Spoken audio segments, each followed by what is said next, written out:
Jai Gurudev. Welcome back to Shloka chanting. Let us join our hands for Omkar chanting. Om.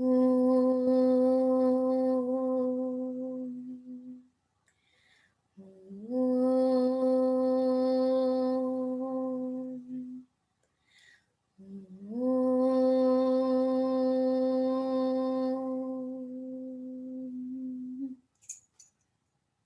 Yes. Shloka number 17. Observe my pronunciation, then you have to repeat after me. कुरुते Ganga सागरगमनम्. Repeat, children. व्रतपरिपालनम् अथवा दानम्. कुरुते गंगा सागरगमनम्. व्रतपरिपालनम् अथवा दानम्.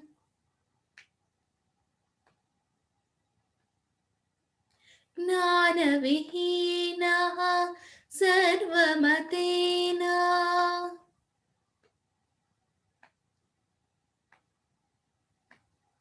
ज्ञानविहीनः सर्वमतेन.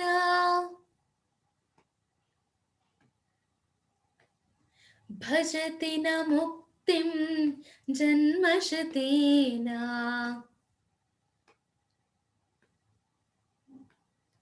भजति न मुक्तिं जन्मशतेन.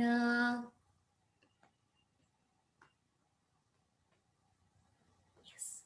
Once again, same shloka. कुरुते गंगा सागरगमनम्. व्रतपरिपालनम् अथवा दानम्. ज्ञानविहीनः सर्वमतेन.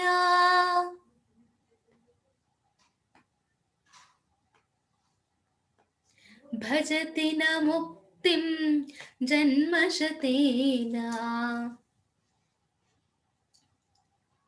भजति न मुक्तिं जन्मशतेन.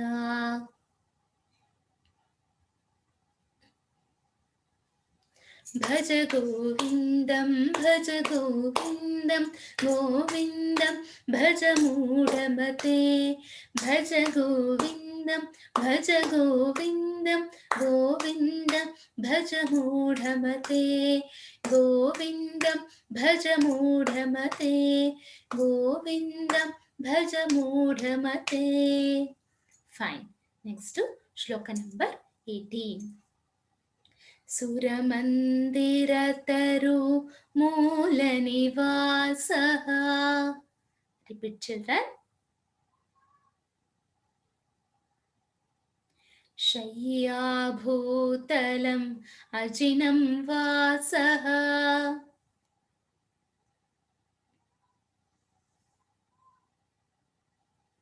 सुरमन्दिरतरु मूलनिवासः.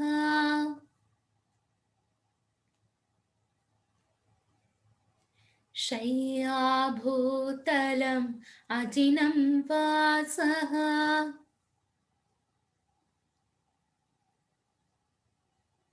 सर्वपरिग्रह भोगत्यागः.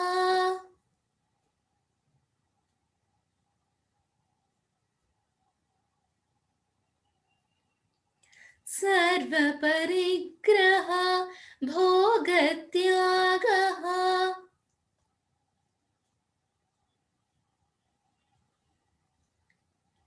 कस्य सुखं न करोति विरागः.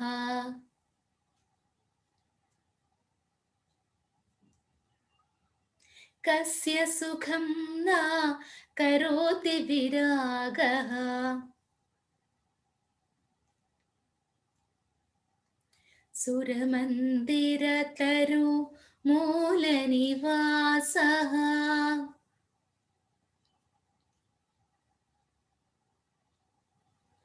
शय्याभूतलम् अजिनं वासः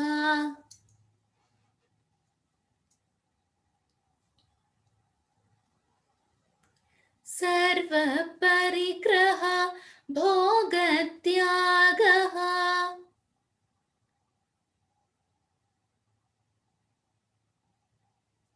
कस्य सुखं न करोति विरागः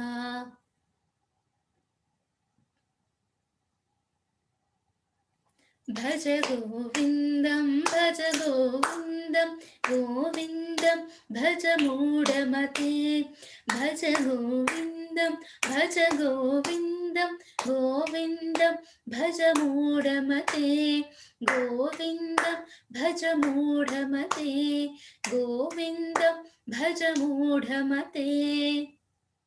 Next to shloka number 19. योगरतो वा भोगरतो वा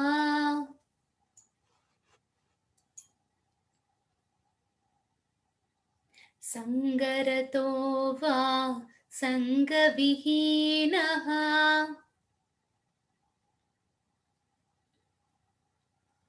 योगरतो वा भोगरतो वा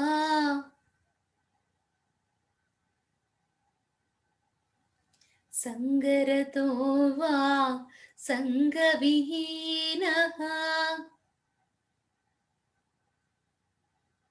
यस्य ब्रह्मणि रमते चित्तम्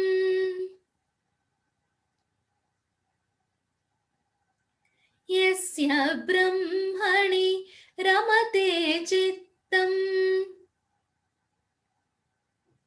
नन्दते नन्दते नन्दत्येव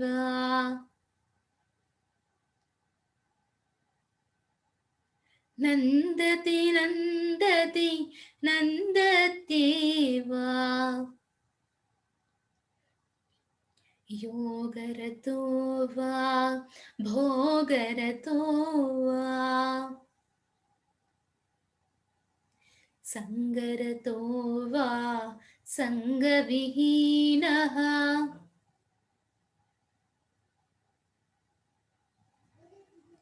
यस्य ब्रह्मणि रमते चित्तम् नन्दति नन्दति नन्दत्येव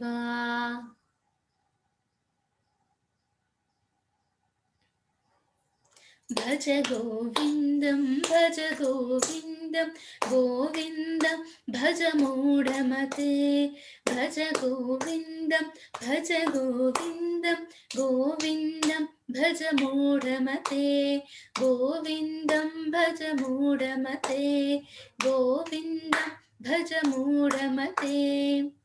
Next shloka number 20. Bhagavad Gita किञ्चिदधीता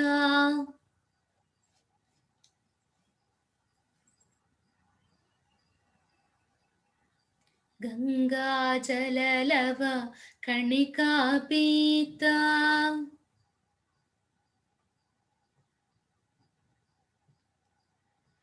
Bhagavad Gita किञ्चिदधीता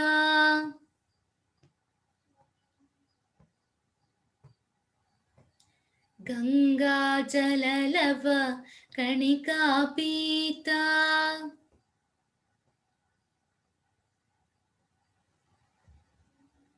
सकृदपि येन मुरारि समर्चा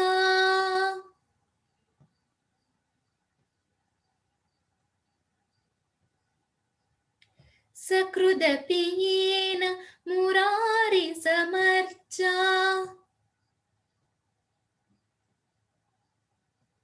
क्रियते तस्य यमेन न चर्चा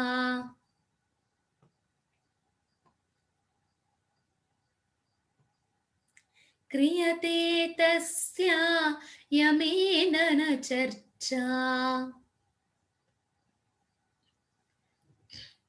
भगवद्गीता किञ्चिदधीता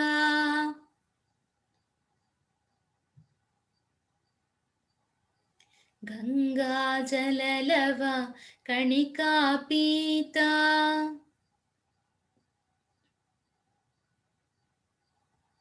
सकृदपि येन मुरारिसमर्चा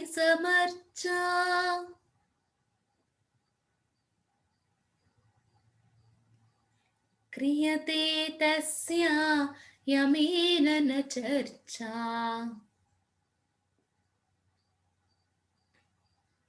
Yes, chant together.